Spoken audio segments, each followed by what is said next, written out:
Update at the end. I finally built up the courage to confess to my best friend that I had feelings for him for the past 2 years. He was really nice about it and let me down gently but in no uncertain terms. It was a hard pill to swallow, but I accepted this and I told him I'd need some time to just get back to the right headspace. I took a week to separate myself from him and let myself recover and rebuild my self-esteem, but I made sure to tell him there's no hard feelings, I just need the space. Fast forward to today, I ran into him and decided to talk to him and apologize for putting him in an uncomfortable position, but that I accept his feelings, and I'm ready to continue our relationship as friends. Except, he tells me that he took that week to think too, and he thinks he's actually loved me for a long time, but that he was too dense to recognize his own feelings until now. I feel like I should be elated, but for some reason my heart just really hurts. I feel confused and unsure of what to believe. For all the time I've known him, he's never been the type to play with someone else's feelings and has never given me any reason to think he's lying to me now about how he feels towards me, but I don't understand how someone can just go from having no romantic feelings towards someone to saying they've loved them all along in such a short time. I feel like I've been asked to tear out a piece of my heart, so it shut, and now suddenly open that same wound to put everything back the way it was. Should I just accept his feelings now? Should I be wary of this? I feel like this should be such an easy decision and yet I just feel so confused. Update. Thank you all for all of your advice and kind comments. We met in person to talk things through and I asked him what changed. He told me that the truth was that he'd never really felt romantically interested in anyone else before, so he genuinely didn't really know how to distinguish a best friend from something more.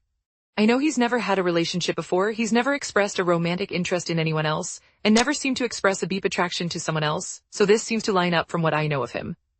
I asked him then how he knew for sure that he liked me as more than a friend. He said he'd never felt this way towards anyone else, never felt nervous butterflies just wanting to see them, never felt a strange jealousy when another guy was trying to hit on them, and never felt his heart race when he accidentally brushed hands with them. I told him that I wanted to make sure he wasn't confusing any guilt he may feel for turning me down for love. He said that if he wanted to pity me, he would have just said yes the first time. He apologized again for confusing and hurting me and said that if I still needed time, he'd be willing to wait, take things slow, and keep talking more until I could figure my feelings out. I told him I didn't need more time to know how I felt, because I never really stopped loving him even if I had pushed those feelings down as far as I could. I told him that I wanted to take things slow, but I wanted to do so as more than just friends. We talked for a while. He even told me how he actually had come to the park planning to confess and ask me out, but when he heard me apologize to him and say that I was ready to just be friends, he realized it might be better to take things slow. Of course, at the end of all this, I just sort of happy/relief cried like a dork, and he just pulled me close and hugged me. We're planning to order some food from one of our favorite restaurants and have a picnic date at the same park next week. AITA for not sharing medical history before being pranked. Hey yo, I'm a schizophrenic, started when I was 22 and will last till I die. I'm active in schizophrenic communities, go to groups, the works, but I am fairly private about it to most people, to include friends.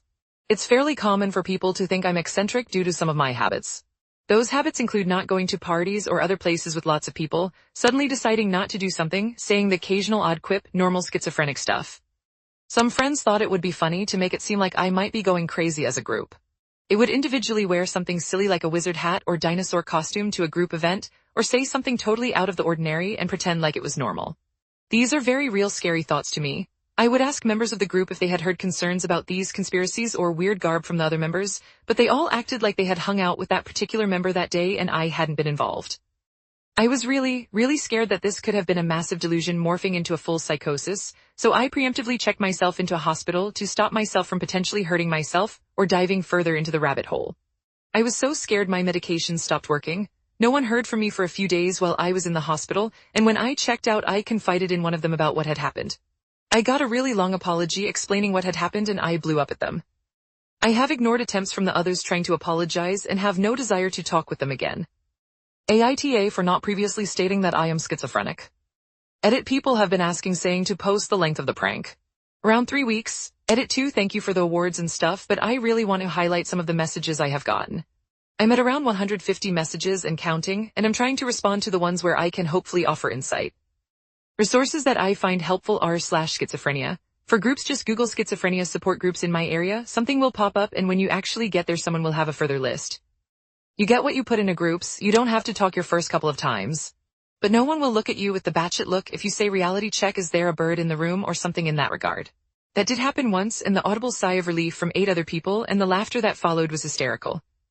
Medication helps so much. It's the difference between being able to go for a walk with my dog and staying in bed all day. But it takes time. So many people have asked what drug and dosage a loved one should go on. I cannot answer that. There are so many drugs out there and different dosages. I can tell you that you will not have a noticeable difference in behavior in 2 weeks after trying a medication. You start small and work your way up to a therapeutic effect.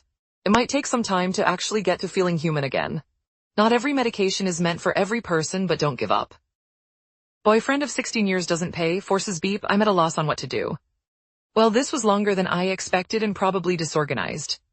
I have been with my boyfriend since high school. It's been around 16 years. We were long distance at first for quite a few years and then moved in together. Since living together just us, he started by not paying any rent because he didn't have a job. This was fine, he can't pay what he doesn't have. But when he would stay home, he wouldn't help with anything. No dishes were done, laundry, garbage taken out, dog walked. Nothing. I was pretty vocal about how I needed help but would only get assistance if I asked for it. Eventually he got a job and started to contribute half, which was such a relief. I got a really good job and we decided to move out of the beep place we were in. We moved to a condo and it was wonderful, except all of a sudden I was paying everything again. It started with him not sending me his half of the rent to send to the landlord. Then all the bills were under my account because I was the only one who thought to set them up. Then I would ask for his part of the rent and he would say he couldn't afford it. I offered for him to pay less than half and he would send it every once in a while. While this is going on, he's still not contributing.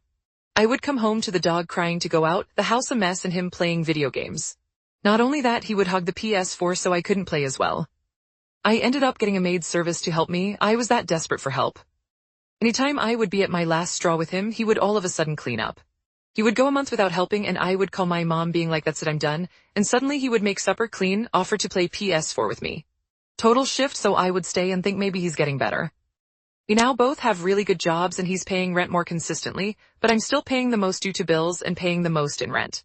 I'm trying to save up for a house and he's buying electronics. The icing on the beep cake here is that we don't have beep.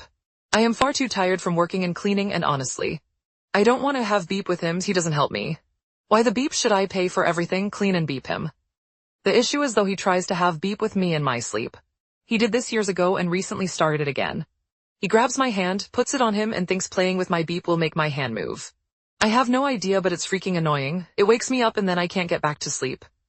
A few years ago when he did this, I started sleeping on the floor in the living room. For about 3 years I slept on the floor instead so I wouldn't be bothered. I don't know what to do here. He talks about how I don't want to have beep with him and I told him he doesn't contribute enough or even do anything loving for me at all. Then of course I'll see dinner made and dishes done, but I'm still tired. It's been 16 years of my life. Was this a waste? What do I do? I've offered to see a couples therapist but he doesn't seem keen on it. I just want to be happy again and I can't remember the last time I was. TLDR, boyfriend of 16 years doesn't pay much rent if at all and doesn't help with tidying up. He tries to have beep with me in my sleep, which is messing up my sleep and my ability to work. You don't have beep because of all this. Edit. I know the answer is probably to leave him, but I wanted to mention I feel bad thinking about that. He doesn't know how to do things on his own. I don't know what would happen to him and it's unpleasant to think about. I do care about him. I just want to be in a partnership and not be used, I guess. Edit 2. I'm sorry I haven't responded to anyone. I'm a little overwhelmed by the response. Thank you for all the kind messages. I'm looking into a therapist currently and need to sit down with my BF and have a conversation. If anyone has advice on how to do that, I'm grateful. I also wanted to say he does do some things that are good. I can't drive, so he does take me places when I need it. I'm in the hospital quite often and he never complains about driving me places. He's also really funny and we know each other so well. I just don't know if I can deal with the negatives anymore. I'm tired.